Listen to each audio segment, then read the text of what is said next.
अब हम जिनसे बातचीत करने वाले हैं शायद मैं उनके इंट्रोडक्शन ना दूं, वो ही अपने आप को इंट्रोड्यूस करवाएंगे, तो शायद इस सेशन और ज्यादा इंटरेस्टिंग होगा। Short and sweet. Short and sweet. नमस्ते जी, मैं बउआ बोल रहा हूँ। वो हंस दिए तो टेक खराब नहीं हुआ, कंटिन्यू करते हैं। लाइफ में ऐसा काम करो कि टीवी पे आओ, सीसीटीवी पे नहीं। सो वेलकम, मैं हूं Raunak. Everyone, thank you so much Raunak. Pleasure. Raunak, ये बउआ का जो कैरेक्टर दिल में बस गया ना लोगों के, कैसे ये आइडिया है? मतलब क्यों बउआ, वाई? आप अगर ऑब्जर्व करें कि वर्ल्ड में बहुत सारी ऐसी चीजें हैं जो थोड़ी क्लिक हो जाती हैं, अच्छी हो जाती हैं, उसके पीछे कोई रीजन नहीं होता। इट जस्ट सो बउआ के साथ भी वही, इट जस्ट हैपेंड। तो प्रैंक कॉल्स तो हम पहले भी करते थे और बहुत सारे प्रैंक कॉल्स करते थे। हर प्रैंक कॉल में होता यह था कि हम एक कैरेक्टर जीने की कोशिश करते थे। कभी उसमें कोई आदमी है, कभी कोई औरत है, कभी कोई बुजुर्ग है, कभी कोई बच्चा है। सो ऐसे ही एक बार एक टॉपिक था जहां पे एक बच्चे का रोल मुझे एज अ प्रैंकस्टर उसमें करना था, किसी को कॉल करना था बच्चा बन के। और फिर उस टाइम हम थोड़ा कंफ्यूज थे कि क्या आवाज निकालें। तो उसमें फिर हेलो, तो ऐसे 4-5 आवाजों को ट्राई करके ये हेलो जी नमस्ते, तो ये निकल गया। ये स्कूल टाइम पे तो नहीं करते नहीं, थे बिल्कुल आप? नहीं, बिल्कुल नहीं। अच्छा, स्कूल टाइम पे जो बड़ी ट्रेजेडी मेरे साथ हुई थी वो ये थी कि मैं जिस स्कूल में पढ़ता था, मेरी दादी उसकी प्रिंसिपल थी। तो स्ट्रिक्टनेस। आप समझ सकते हैं कितने ट्रॉमा में था मैं। Exactly. 10th तक, क्योंकि मैं महाराष्ट्र बोर्ड से पढ़ा हुआ हूँ, तो वहाँ 10th तक ही स्कूल होता है, 11th से कॉलेज शुरू हो जाता है। सो 10th तक मैं एकदम ही, मतलब अगर 12:30 का स्कूल है तो मैं 12:25 पहुंच रहा हूँ, और अगर 6 बजे स्कूल छूट रहा है तो मुझे गैप ही नहीं मिलता था। और अगर इक्का दुक्का बदमाशी की तो सीधा प्रिंसिपल के पास ले जाते थे, जो कि मेरी दादी थी।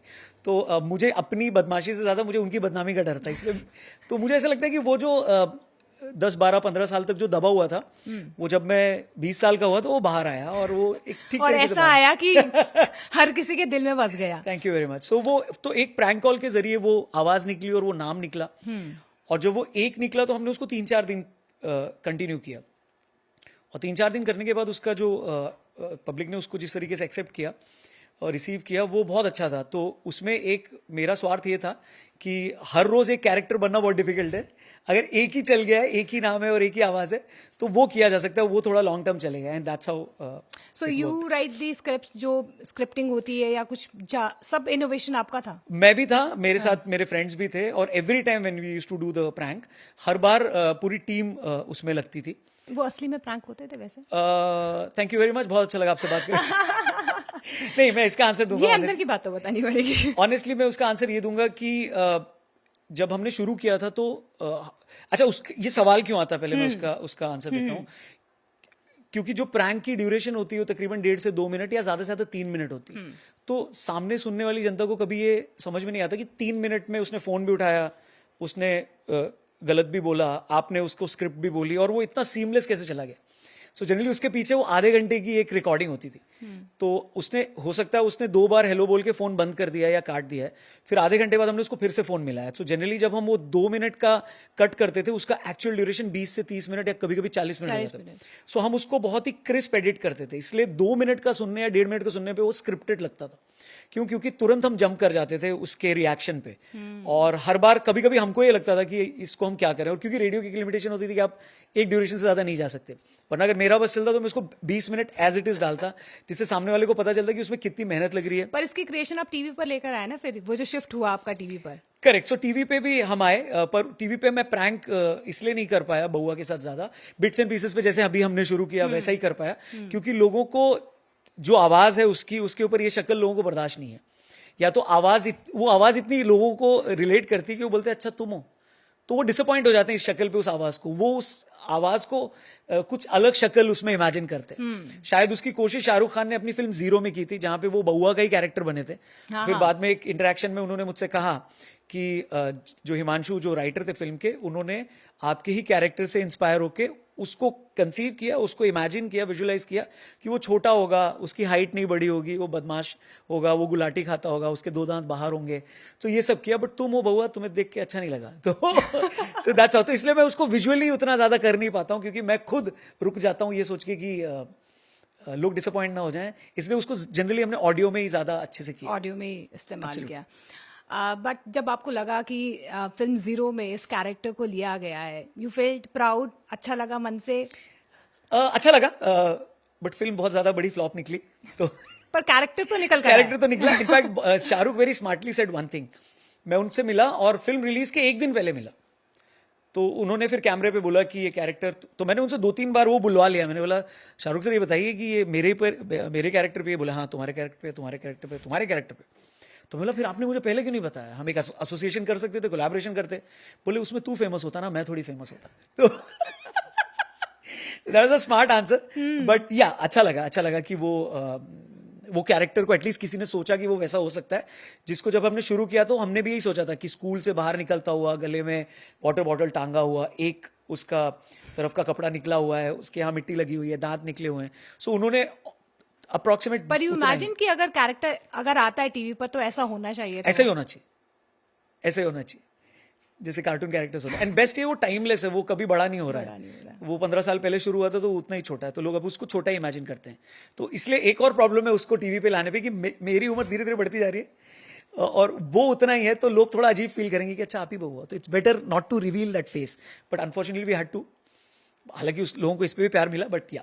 अच्छा, वो जो जब टीवी शुरू किया आपने और हमने देखा काफी सटायर था, पॉलिटिकल सटायर, वो उसकी शुरुआत कैसे हुई?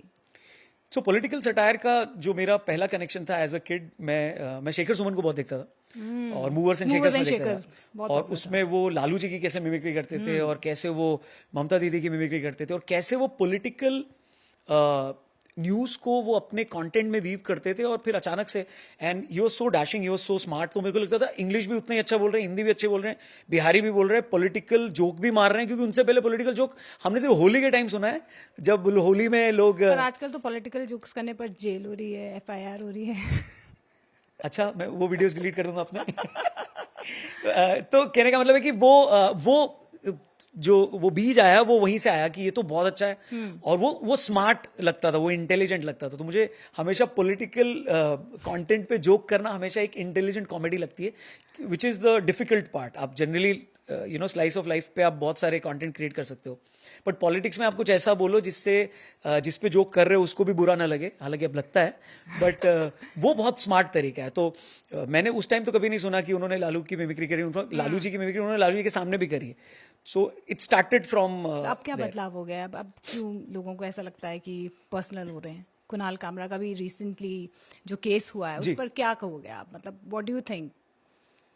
सी टोटली डिपेंड करता है कि आपने कितने लेवल की कौन सी बात बोली. इसलिए मैंने बोला ना कि कॉमेडी ऐसी जो जिस पे कर रहे हो वो सामने बैठ के अगर उस पे हंस रहा है. और ऐसे शोज आपके चैनल पे भी होते हैं जहां पर हम देखते हैं कि सामने कवि बैठे हैं और गेस्ट बैठे हैं और गेस्ट चेयर पे बैठा हुआ है और उसका मजाक उड़ाया जा रहा है और खुद उसमें पार्टिसिपेट कर रहा है. सो ज्यादातर लोगों को उससे प्रॉब्लम नहीं होता, लेकिन जब जोक्स थोड़े बिलो द बेल्ट चले जाते हैं तो वो किसी को भी बुरा लगेगा. एक गलत ट्वीट अगर हमारे अगेंस्ट भी आ जाता है, हम भी सोशल मीडिया पर हैं, चाहे जितनी भी फॉलोइंग हो, सडनली वो आदमी थोड़ा सा अनकंफर्टेबल हो जाता है कि मुझे ये क्यों बोल दिया गया. तो हाँ, एक लिमिट होनी चाहिए जिससे कि सामने वाले को भी मजा आए. मुझे लगता है जोक वही अच्छा होता है जिससे सामने वाला भी एंजॉय कर रहा हो कि मुझ पे जोक मारा जा रहा है, अच्छा बहुत अच्छा मारा आपने, तो ये तो मैंने सोचा भी नहीं था.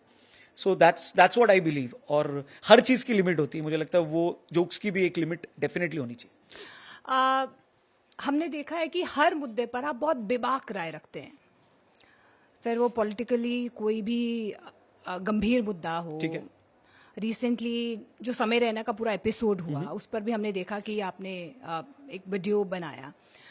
अब क्या लगता है आपको, सच में ये फैशन ट्रेंड चेंज हो रहा है यूट्यूब में कि आप कोई भी गंदी बात कीजिए या जो भी बात कीजिए आप ट्रेंड हो जाओगे? डू यू रियली थिंक कि दिस इज नीडेड यूट्यूब में या आप डिजिटली सोशल मीडिया पर पॉपुलर होने के लिए? सी नीडेड तो बिल्कुल नहीं है, क्योंकि बहुत सारे ऐसे कंटेंट भी पॉपुलर हैं जहां पर उस तरीके की लैंग्वेज यूज नहीं की जाती है, वो भी उतनी पॉपुलर है. इसमें मेरा सिंपल सा एक टेक ये था कि अगर आप ऑब्जर्व करें तो आप ये देखेंगे कि जो सडनली बहुत ज्यादा वायरल कंटेंट हो जाता है उसको क्रिएट करने वाला व्यक्ति सडनली बहुत ज्यादा पॉपुलर हो जाता है. तो अब उस कंटेंट को करके जो सोसाइटी में हम फैमिली के साथ बैठ के नहीं देखते, वो यूथ देख रहा है और वो सडनली पॉपुलर हो गया, तो अब उनको मेन स्ट्रीम में जगह मिल जाती है और फिर वो कंटेंट करना बंद कर देते हैं. इफ यू ऑब्जर्व दैट, बहुत सारे ऐसे क्रिएटर्स हैं जिनको हमने देखा जो पहले अपने यूट्यूब चैनल पर वैसे कंटेंट करते थे, फिर सडनली उनको मेन स्ट्रीम में जगह मिल गई. क्योंकि वो उस कंट्रोवर्सी से अब बाहर आ गए, अब वो वैसा कंटेंट नहीं करते, अब वो मेन स्ट्रीम में आ गए. सो ये एक बहुत स्मार्ट पैटर्न है और मुझे लगता है जिसके लिए वर्क कर रहा है उसके लिए वर्क कर रहा है। ये एक बहुत ही पर्सनल ओपिनियन है कि आपको ऐसा कंटेंट करना ही नहीं करना है, बट अनफॉर्चुनेटली अगर आप ट्रेंड देखें तो ऐसा कंटेंट जल्दी वायरल होता है। तो जब जल्दी वायरल हो रहा है तो आपको जल्दी पब्लिसिटी मिल रही है, और अगर आपको एक जल्दी तस्वीर तब भी वायरल हुई थी जब अपने प्रधानमंत्री नरेंद्र मोदी के साथ आपकी मुलाकात हुई थी जी। और आपने उस कैरेक्टर में एक चीज भी कही थी, अगर आपको याद हो आप अपने हमारे ऑडियंस को कुछ कहेंगे। क्या मुलाकात हुई थी वो, क्या कोई बात हुई थी आपकी? सो मैं 2 बार मिला हूं ऑनरेबल प्राइम मिनिस्टर से। एक डिजिटल मीट हमारी हुई थी जब कोविड के जस्ट पहले, आई थिंक जब फर्स्ट लॉकडाउन अनाउंस हुआ था, तो उस टाइम प्रधानमंत्री ने जो पहली मीटिंग करी थी वो रेडियो प्रोफेशनल्स के साथ करी थी 2020 में, 2020 में। और वो बड़ी स्मार्टली उन्होंने इसलिए कहा क्योंकि उनको ये लगता था कि रेडियो के थ्रू रीचेबिलिटी बहुत ज़्यादा होगी, जो कि हुई भी। और रेडियो पे ऐसा है कि आपको रेडियो स्टेशन जाने की ज़रूरत नहीं है। मीडिया वाले तो बहुत, टीवी वाले बहुत साहसी थे कि वो जा भी रहे थे, कर भी रहे थे, बट रेडियो में हम घर से बैठ के अपना रेडियो सेट पे और अपनी मशीन पे रिकॉर्डिंग करते थे, तो उनको इसका रेडियो का इम्पैक्ट बहुत अच्छा लगा। तो फर्स्ट मीटिंग वहाँ हुई थी, तो अब मैंने हम सब ऑनलाइन जुड़े हुए थे और उसमें सबसे पहला नंबर या दूसरा नंबर मेरा ही हाँ, था। आपका ही था शायद, फर्स्ट या सेकेंड। तो मैं बैठा था, तो मैं हर आदमी, क्योंकि समय कम था तो सबने अपनी स्क्रिप्ट तैयार करी थी कि वो बोलेगा क्या प्रधानमंत्री से। तो मैं भी रेडी था कि मैं क्या बोलूंगा वो फ्लो में। तो सडनली प्रधानमंत्री कहते हैं कि अरे ये बहुआ दिख रहा है क्या मुझे? तो मैं बोला ये बताया किसने उनको? बोलिए बहुआ जी क्या हाल है? तो that was a very surprising thing for me कि प्रधानमंत्री को भी वो कैरेक्टर पता है। ऑब्वियसली रौनक पता होगा कि वो होंगे, बट बहुआ करके उन्होंने एड्रेस किया। तो एक इंटरेक्शन में रहे थे। दूसरा, जब नेशनल क्रिएटर्स अवार्ड में मैं उनसे मिला था, तो मैंने उनसे कहा था कि क्योंकि रेडियो में इतना पावर और पोटेंशियल है कि जब आप पहली बार सरकार में आए तो आपने भी मन की बात रेडियो पे शुरू की, और इसलिए आप हमारे सेम इंडस्ट्री के हो, तो बाकी कोई आपको अपनी इंडस्ट्री का बोले ना बोले, बट रेडियो वाले आपको अपनी इंडस्ट्री का मानते हैं। और वो हमारे लिए बहुत गर्व की बात है कि देश का प्रधानमंत्री भी एक आरजे है। सो आरजे रौनक एंड आरजे नमो। सो उसमें फिर मैंने उनको यही बोला कि सर, मेरा कभी मैंने सोचा नहीं था कि आपके सामने खड़ा रहूंगा और मैं आपसे कहूंगी कि नमस्ते मोदी अंकिल, मैं बहुआ बोल रहा हूँ।